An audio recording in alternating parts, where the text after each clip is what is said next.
Welcome back everyone. Welcome to civil services study. Practice set number 620 पर आ जाइए UP PCS के लिए।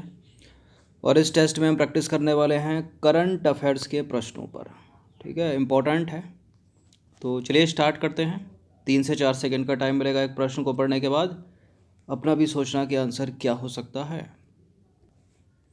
चलिए, तो क्वेश्चन नंबर 1 पर आ जाइए। निम्नलिखित कथनों पर विचार करना है। 2 स्टेटमेंट के साथ बताइए कौन सा करेक्ट होगा। गुजरात मैरीटाइम बोर्ड ने 7 जून 2021 को गुजरात के अहमदाबाद में इंटरनेशनल फाइनेंस में देश का पहला अंतर्राष्ट्रीय समुद्री सेवा क्लस्टर स्थापित करने का निर्णय लिया है। क्या ये बात सत्य है? गुजरात के अहमदाबाद में, ठीक है, इंटरनेशनल फाइनेंस में देश का पहला, करेक्ट है। इस समुद्री क्लस्टर को एक समर्पित पारिस्थितिकी तंत्र के रूप में विकसित किया जाएगा। क्या दूसरा स्टेटमेंट भी करेक्ट है? करेक्ट है। तो दोनों के दोनों करेक्ट हो गए। सी है इसका आंसर।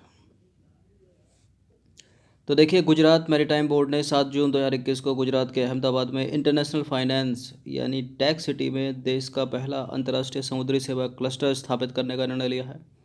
इस समुद्री क्लस्टर को एक समर्पित पारिस्थितिकी तंत्र के रूप में विकसित किया जाएगा, जिसमें बंदरगाह, शिपिंग, रसद सेवा प्रदाता और सरकारी नियामक शामिल हैं, जो सभी एक ही भौगोलिक क्षेत्र में स्थित हैं। क्वेश्चन नंबर 2 पर आ जाइए। रायमोना रिजर्व हाल ही में राष्ट्रीय उद्यान घोषित किया गया है। किस राज्य में स्थित है रायमोना रिजर्व? बताइए। मध्य प्रदेश, पश्चिम बंगाल, अरुणाचल या असम? ये असम का 6ठा राष्ट्रीय उद्यान घोषित किया गया है। ठीक है, रायमोना रिजर्व। तो देखिए, असम सरकार ने जून 2021 में असम राज्य के कोकराझार जिले में स्थित रायमोना रिजर्व को असम का 6ठा राष्ट्रीय उद्यान घोषित किया है। पेकुआ नदी रायमोना रिजर्व की दक्षिणी सीमा को परिभाषित करती है। क्वेश्चन नंबर 3 पर आ जाइए। भारतीय सेना दुनिया की कौन से नंबर की शक्तिशाली सेना है? बताइए। पहली है, तीसरी है, चौथी है? कौन सी है? या दूसरी है? दूसरी तो नहीं है, ठीक है, चौथी है, चौथी, सी। तो सुरक्षा वेबसाइट मिलिट्री डायरेक्ट द्वारा 21 जून 2021 को जारी एक अध्ययन के अनुसार चीन के पास दुनिया की सबसे मजबूत सैन्य शक्ति है। ठीक है, चीन के पास।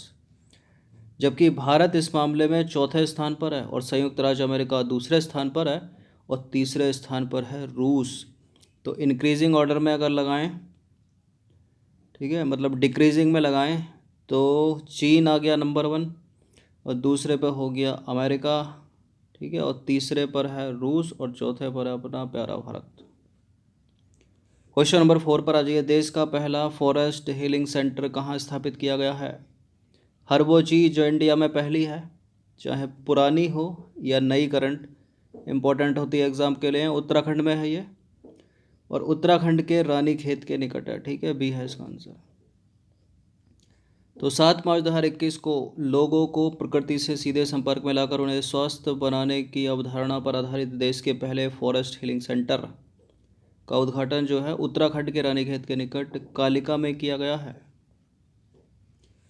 क्वेश्चन नंबर 5 पर आ जाइए। संयुक्त राष्ट्र की आर्थिक और सामाजिक परिषद में किस अवधि के लिए भारत निर्वाचित हुआ है? बताइए।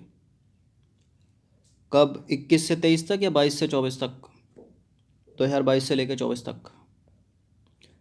तो भारत संयुक्त राष्ट्र की आर्थिक और सामाजिक परिषद यानी इकोनॉमिक एंड सोशल काउंसिल में वर्ष 2022 से लेकर 24 की अवधि के लिए निर्वाचित किया गया है।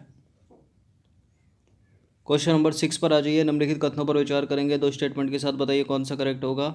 देखिए, भारत 2030 एजेंडा के रूप में अपनाए गए 17 सतत विकास लक्ष्यों पर वर्ष 2019 की तुलना में 2 स्थान फिसलकर वर्ष 2020 के सूचकांक में 117वें स्थान पर आ गया है। और संयुक्त राष्ट्र की ओर से जून 2021 में जारी भारत में पर्यावरण की स्थिति रिपोर्ट 2021 में यह तथ्य सामने आया है क्या?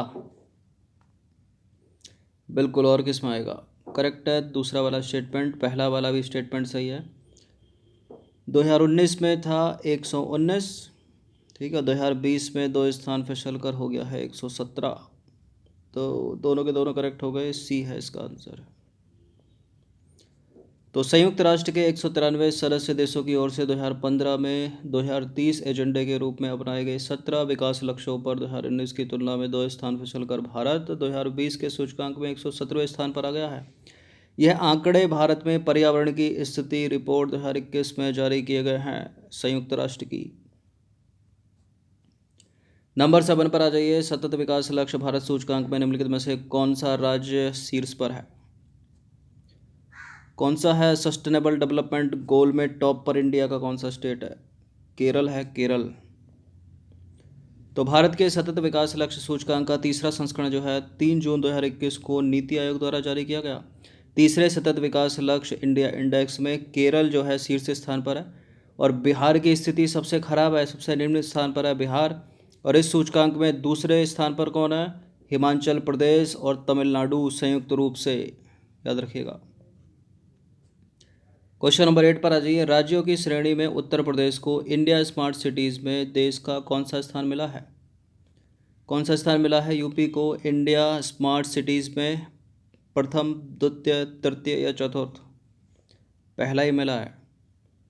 तो राज्यों की श्रेणी में उत्तर प्रदेश को इंडिया स्मार्ट सिटी अवार्ड 2020 में जो है प्रथम स्थान मिला है। वहीं मध्य प्रदेश और तमिलनाडु को क्रमशः दूसरे और तीसरे पर। मध्य प्रदेश है दूसरे पर, तमिलनाडु है तीसरे स्थान पर, पहला यूपी। क्वेश्चन नंबर 9 पर आ जाइए। निम्नलिखित कथनों पर विचार करेंगे, 2 स्टेटमेंट के साथ बताइए कौन सा करेक्ट होगा।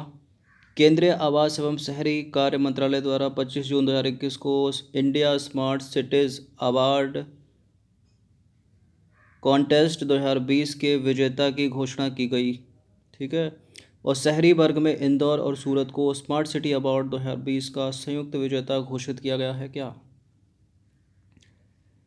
देखिए, शहरी वर्ग में इंदौर और सूरत को स्मार्ट सिटी अवार्ड 2020 का संयुक्त विजेता घोषित किया गया, ठीक है। दोनों टॉप पर हैं, पहले स्थान पर है दोनों।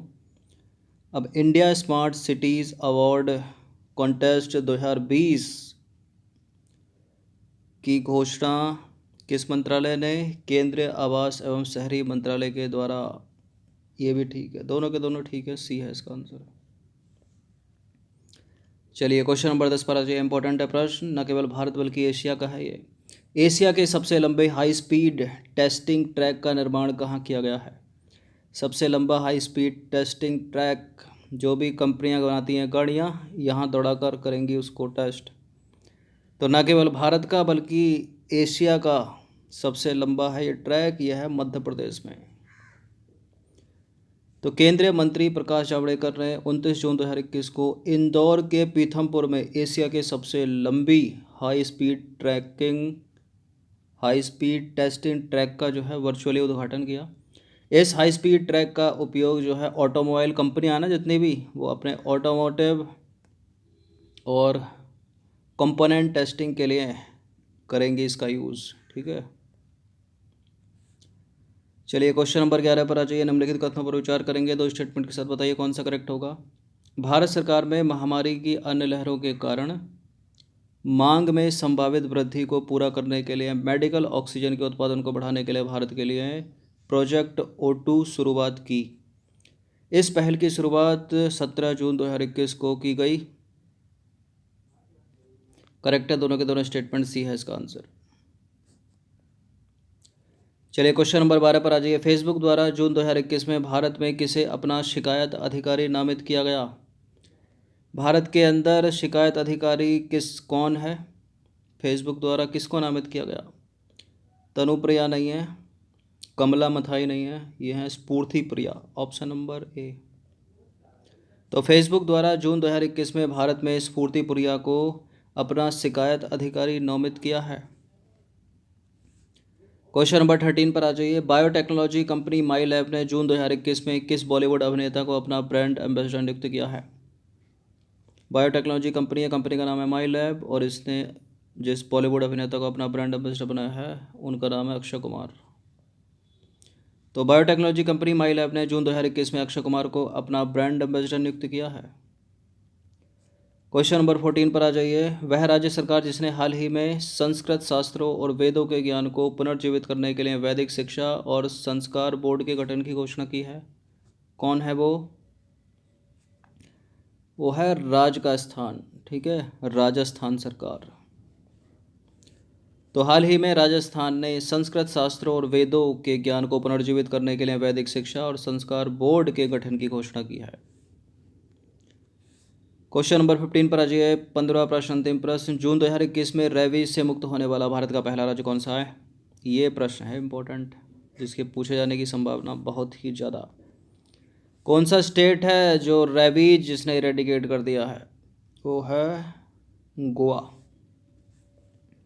देखिए, जून 2021 में रेबीज से मुक्त होने वाला देश का पहला राज्य गोवा बन गया है। ठीक है। अब बात करें रेबीज की, तो रेबीज एक बीमारी है जो रेबीज नामक विषाणु से होती है, मतलब वायरस से होती है। यह मुख्य रूप से पशुओं की बीमारी है, लेकिन संक्रमित पशुओं द्वारा मनुष्यों में भी फैल जाती है। यह विषाणु संक्रमित पशुओं की लार में रहता है। जब कोई संक्रमित पशु मनुष्य को काटता है, कौन सा हो सकता है वह संक्रमित पशु? कुत्ता हो सकता है, अधिकतर बिल्ली, बंदर भी। तो यह विषाणु मनुष्य के शरीर में प्रवेश कर जाता है। इस बीमारी के लक्षण देखिए मनुष्य में जो है कई महीनों और सालों के बाद दिखाई देते हैं। साधारणतः मनुष्य में लक्षण 1 से 3 महीने में दिखाई देते हैं। और रेबीज़ के प्रारंभिक लक्षणों में आलस्य होना, अधिक निद्रा आना और चिड़चिड़ापन आदि शामिल हैं। ये चीज़ें बढ़ती जाती हैं और रोगी की मृत्यु का कारण भी बन सकता है। तो इरेडिकेट कर दिया है इसको गोवा ने। ठीक है। तो ये 15 प्रश्न थे करंट से रिलेटेड। इनकी प्रैक्टिस एक बार कर लीजिएगा। धन्यवाद। आप एक लाइक कर सकते हो टेस्ट पसंद आता तो। ठीक है।